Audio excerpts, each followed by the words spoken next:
धन्यवाद सभापति महोदय, ये टेबल कर दीजिए। आपने मुझे बजट पे बोलने का मौका दिया। सभापति महोदय, सबसे पहले तो जो कर्मचारी अधिकारियों की पुरानी पेंशन स्कीम लागू की,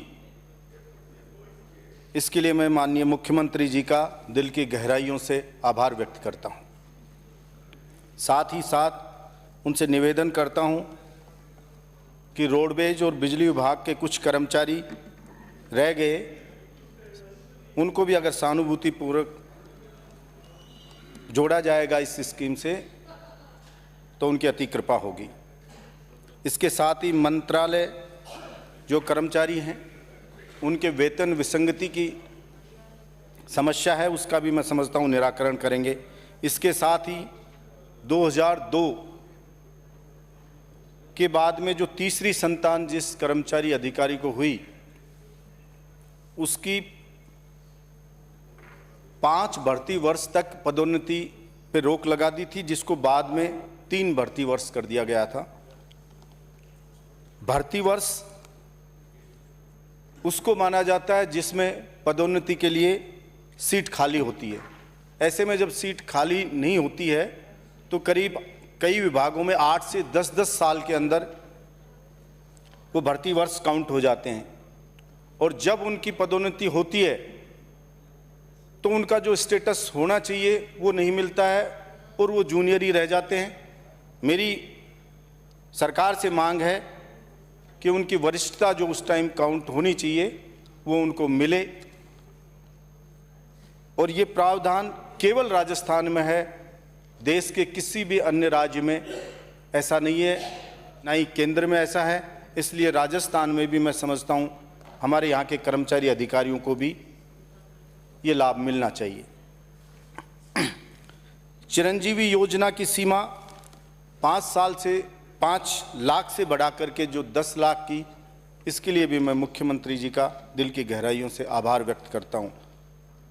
पूरे प्रदेश में कॉलेज खोले गए, सीएससी, पीएससी, हॉस्पिटल क्रमोन्नत किए गए, उसके लिए भी मैं उनका आभार व्यक्त करता हूं। सभापति महोदय, बजट चाहे केंद्र का हो चाहे राज्य का हो, किसी का भी, हमेशा कोई भी सरकार हो चाहे, उस सरकार का ये कहना रहता है और हमारे विपक्ष के साथियों का भी ये कहना रहता है कि आपके पास पैसे हैं ही नहीं, कहां से पैसे लाओगे। सभापति महोदय, मैं उसके विपरीत कहना चाहता हूं कि बहुत पैसा है सरकार के पास, केंद्र सरकार के पास भी, राज्य सरकार के पास भी, और बहुत पैसा जुटाया जा सकता है केंद्र सरकार के द्वारा भी और राज्य सरकार के द्वारा भी। लेकिन जो कमी है मेन, वो है मैनेजमेंट की। जो कमी है, जो गड़बड़ झाला है, वो वितरण व्यवस्था का है, वो नियत का है। सभापति महोदय, कोई भी सरकार चाहे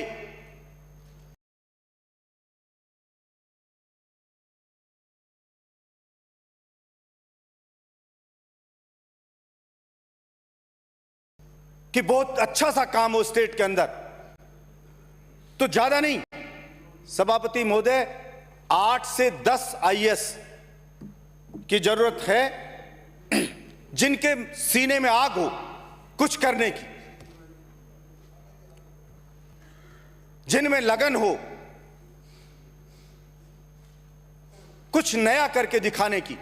और कमी नहीं है अच्छे आईएएस की, बहुत से ऑनेस्ट और अच्छे आईएएस हैं, बहुत से ऑनेस्ट और बहादुर आईपीएस हैं, ऐसे ही बहुत से ऑनेस्ट आरएएस हैं, आरपीएस हैं। लेकिन होता क्या है कि जो ऑनेस्ट है जो काम करना चाहता है उसको मौका नहीं मिलता है। वो एक कहावत है हमारे गांव में कि जिसके पास जाड़ है उसके पास चने नहीं, और जिसके हैं उसके पास जाड़ नहीं। और इसी के कारण व्यवस्था ठप रहती है। सभापति महोदय, सरकारी उपक्रम कोई भी हो, चाहे आपका आरटीडीसी ले लीजिए, इतने बढ़िया बढ़िया लोकेशन पे उनके होटल हैं लेकिन सब घाटे में। प्राइवेट बस हैं वो प्रॉफिट में है लेकिन रोडवेज का बंटाधार। पीडब्ल्यूडी विभाग है आपका, 1 किलोमीटर सड़क बनाता है डामर की, 40 लाख रुपए लागत लगाता है। और कोई प्राइवेट आदमी बनाता है, प्रॉपर्टी डीलर बनाते हैं तो वो 14 से 15 लाख रुपए में बना देते हैं 1 किलोमीटर, और उनसे बेहतर सड़क होती है। पानी की बोरिंग है वो गांव में 3.5 लाख रुपए में हो जाती है, और पीएचडी विभाग करता है उसको 12-13 लाख रुपए के अंदर।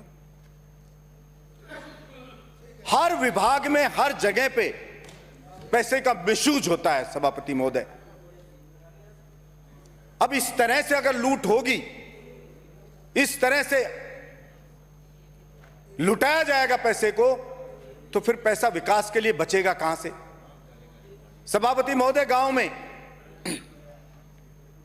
आपने भी देखा होगा, मेरे साथियों ने भी देखा होगा, आपके भी आसपास में बहुत से ऐसे उदाहरण मिलेंगे कि इसके बाप दादा ने मेहनत करके और इतनी बड़ी संपत्ति अर्जित की थी, लेकिन एक घर में कपूत हो गया, एक घर में शराबी हो गया, अय्यासी हो गया, उसने सबको बेच बाच के मटिया मेट कर दिया और फाके के ऊपर पड़ गया। उसी की जिंदगी में सभापति महोदय वो मिसमैनेजमेंट का और फिजूल खर्ची का नतीजा होता है। ऐसा ही सरकारी विभागों में होता है, क्योंकि जो आईएएस चोरी करेगा, जो अधिकारी रिश्वत खाएगा, वो जो पावरफुल नेताजी की घरवाली का जन्मदिन होगा तो वो डायमंड का सेट उसको गिफ्ट करके आ जाएगा। नेताजी का जन्मदिन होगा तो नेताजी को बड़ा गिफ्ट देके आ जाएगा। और जो गरीबड़ा होगा, जो ऑनेस्ट अधिकारी होगा, वो अपने बच्चे पालेगा, वो किसी के हाजिरी लगाने नहीं जाएगा, इसलिए वो 2 मिनट में समाप्त करें। किसी को दिखाई नहीं देगा। सभापति महोदय, 10-15 मिनट तो लिया, 2 मिनट में समाप्त करें आप। सभापति महोदय, कोई बात नहीं सर, प्लीज कृपया शांत रहें। सभापति महोदय, मैं कोई राजनीतिक बात नहीं कर रहा हूं, मैं किसी पार्टी की बात नहीं कर रहा हूं, मैं जनता की बात कहना चाहता हूं, और जनता सुनती है। सभापति महोदय, बलजीत यादव इस विधानसभा में बोला और उस वीडियो को एक व्यक्ति ने डाला तो 3 करोड़ लोगों ने बलजीत यादव के स्पीच को सुना। सभापति महोदय, इसलिए मैं निवेदन करता हूं कि मुझे मेरी बात को कहने दिया जाए। बलजीत यादव की बात नहीं है, कोई राजनीति की बात नहीं है, यह जनता की बात है, और जनता सुनना चाहती। सभापति महोदय, सभापति महोदय, किसान पानी के लिए तड़प रहा है, सिंचाई के लिए पानी नहीं है, बिजली नहीं है। सभापति महोदय, कश्मीर से पानी पाकिस्तान चला जाता है, पंजाब की नदियों से पानी पाकिस्तान में चला जाता है, बाढ़ का पानी आता है, बाढ़ राहत के लिए अरबों खरबों खर्च कर दिए जाते हैं।